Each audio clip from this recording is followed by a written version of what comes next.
그런데 바로 이 자리에 계신 여러분들 중에 누군가가 그 잘못된 국정농단의 휘말림으로 인해서 이화인 전체의 명예를 더럽히고 있는 거라고 저는 생각합니다. 그런데 오전 질의를 통해서는 여러분들 중에서도 누구도 책임을 지려 하지 않습니다. 누군가가 모든 것을 다 내려놓고 진실을 말해주면 거기서부터 이화여대는 다시 시작하는 겁니다. 근데 서로 미루기만 하고 아무도 책임지려 하지 않아요. 개인이 살궁리만 하는 거죠.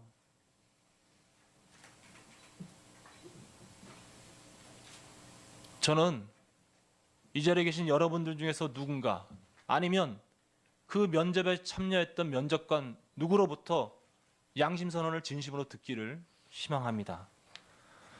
그런 희망을 갖고 또 여러분들께 다시 한번 질문을 드려보겠습니다. 우리 김경숙 증인, 2014년에 정유라가 수시 전형에서 합격할 때 바로 그게 그때서부터 바뀐 전형 방식에 의해서 승마 종목이 포함됐던 거죠? 그렇죠? 승마 종목이 하여튼 그렇죠. 예, 네, 내가 오전에 됐습니다. 그런 취지로 질문을 드렸던 겁니다. 2013년입니다. 2014년이요? 예. 남궁공 입학처장님, 네. 오늘 답변 중에는 이 면접하는 그 장소에 대해서는 딱 선을 긋고 계세요. 그죠? 전혀 어떤 면접에 어떤 영향도 미치지 않았다는 그런 발언을 계속 하셨던 겁니다. 다시 한번 묻겠습니다. 이 면접관들에게 영향을 미칠 만한 행동을 아무것도 한 게 없습니까? 아니, 그런 건 아닙니다. 그런 거 아니라고요? 입학처장으로서 네. 운영에 대한 총체적인 책임이 있기 때문에 제가 그때 처음 처장을 맡아서 운영상에 여건 미숙한 점은 제가 충분히 그 책임감을 느끼고 또 여러 수험생들 죄송하게 생각하지만 운영상의 미숙한 점이라는 부분은 어떤 부분을 말씀하시는 거죠? 그 면접 오리엔테이션에서 벌어진 일은 아니지만 네. 예를 들어서 면접위원 오리엔테이션 하셨죠? 네, 했습니다. 면접위원 오리엔테이션에서 정유라를 유리하게 할 만한 그런 취지의 발언하신 거 있으시죠? 결과론적으로는 정유래 양한테 유리하게 작동되는지 모르지만 제가 다시 한번 말씀드리겠습니다. 네. 그런 결과를 초래할 만한 발언을 하신 게 맞으시죠? 그 정유라 양 혼자만 이렇게 특정화시켰었던 것은 아니었습니다. 예. 뒤에 교육부 오늘 이번 2대 감사하신 분 나와 계시죠? 예, 지금 남궁 처장님 증인에 대한 발언에 대해서 반박하실 수 있으시죠? 네, 네, 말씀해 보시죠. 교육부 감사 총괄 담당관 김태현입니다. 예, 감사 반장으로 다녀왔습니다. 네. 지금 남궁 처장에 대한 발언에 대해서 교육부 감사와 일치합니까? 틀립니까?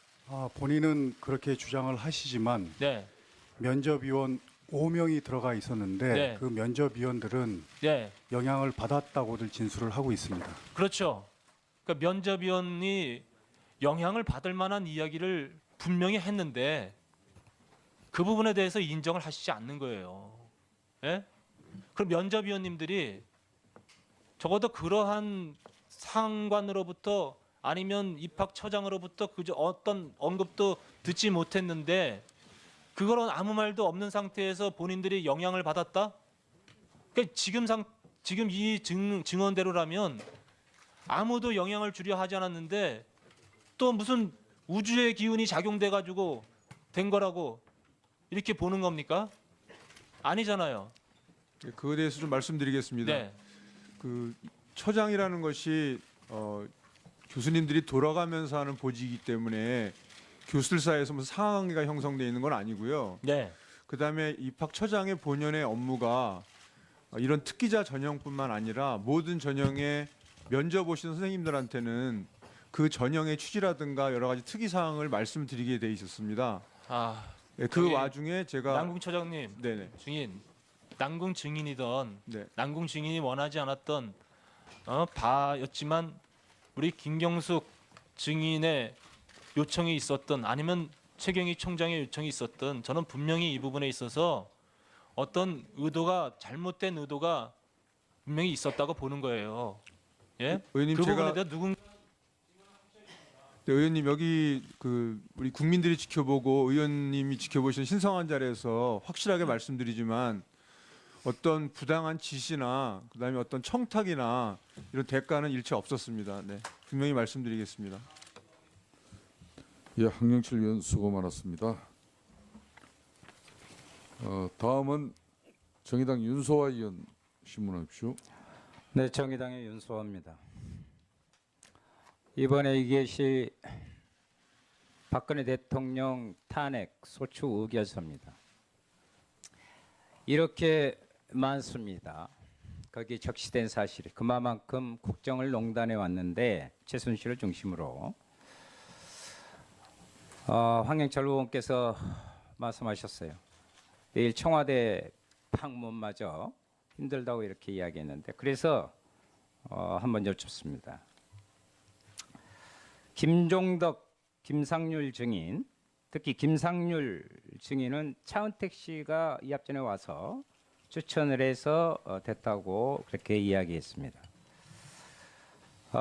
여기에 이 소추 사유 나항에 보면 최순실이 추천하거나 최순실 등을 비호하는 사람들의 명시가 되어 있습니다. 거기에는 차은택, 김종덕, 김상률, 윤전추 등등이 있는데 제가 제보를 받은 바에 의하면 그래서 나온 김에 말씀 듣고 사실 확인을 해야겠습니다.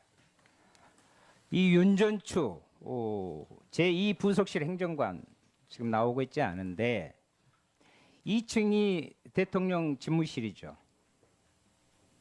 그리고 1층이 과거에 보면 영부인 집무실은 아니지만 생활관이죠. 청와대 네, 그렇죠? 구조가.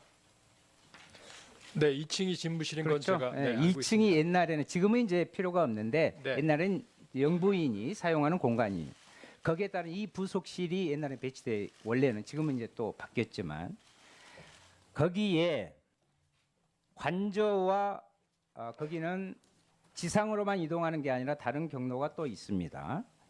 그런데 거기에 윤전추 이 부속실 행정관이 트레이너 최순실 트레이너가 상급 행정관으로 가 있었죠.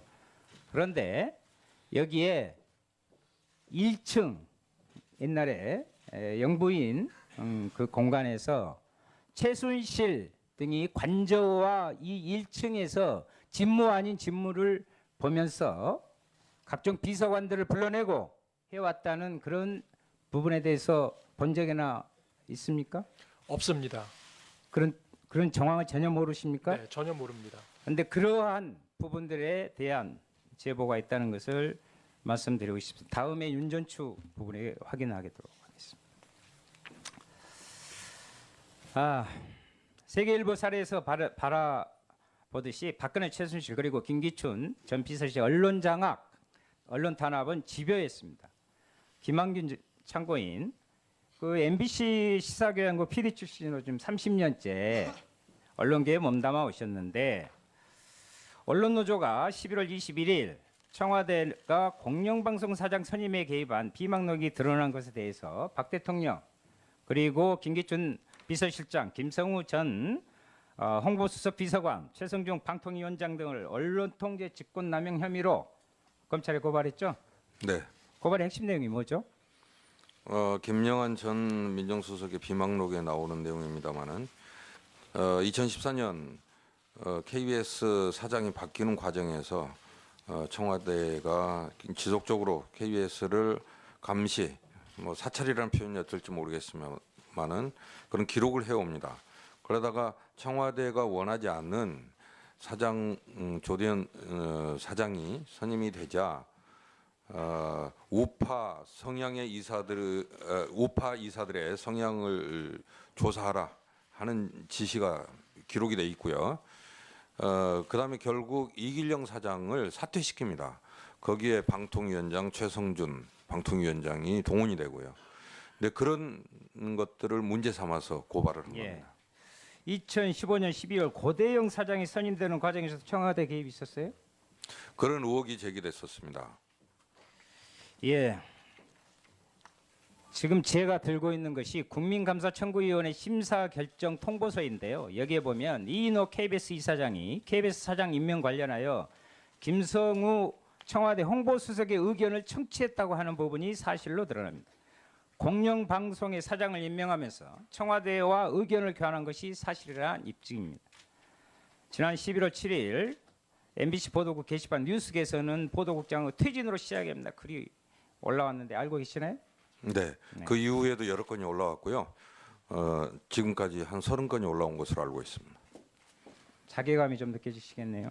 예.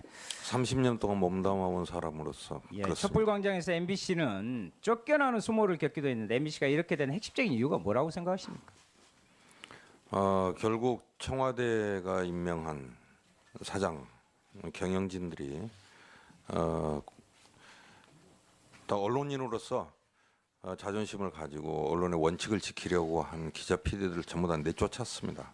예. 그리고 정부 비판 기사들을 전부 다 막았고요. 그런 것이 국민들의 분노로 이어졌다고 생각을 합니다. 박근혜 정부의 다른 언론 장악 탄압 사례 이 부분 간단히 좀. 비망록에 나오는 얘기입니다만은 대통령이 직접 이야기를 합니다. 세계일보뿐만 아니라 시사저널, 일요신문 본때 보여야 된다, 발본색원해야 된다는 얘기가 있고요. 그 이후로 구체적으로 진행됐다고 생각을 합니다. 네. 그리고 어제 나온 이야기입니다만은 최근 들어서 SBS에서 그것이 알고 싶다에서 대통령이 7시간에 대해서 방송하기 직전 허원재 전 정무수석이 현 정무수석이죠. SBS에 집요하게 접촉하려 했다. SBS에서는 그것이 알고 싶다를 방송을 막으려 했던 거 아닌가 하는 의혹을 가지고 있습니다. 네.